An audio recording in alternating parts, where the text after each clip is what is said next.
चांदनी रात की ठंडी रोशनी जब ज़मीं पर उतरती है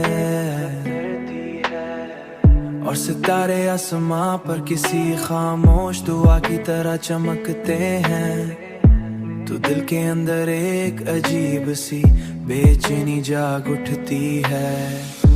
इन्हें लम्हों में तुम्हारी आंखों की वो गहरी चमक याद आती है।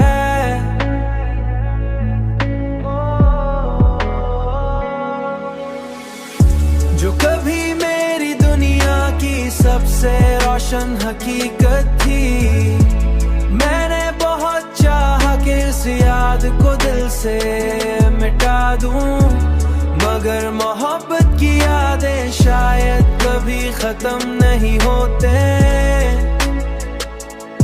कभी खत्म नहीं होते, बल्कि वक्त के साथ और भी गहरी हो जाती हैं। मैं अक्सर उन्हीं ख्यालों में खो जाता हूँ और सोचता हूँ कि अगर मोहब्बत ना होती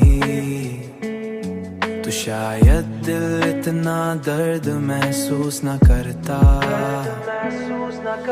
मगर फिर यही ख्याल आता है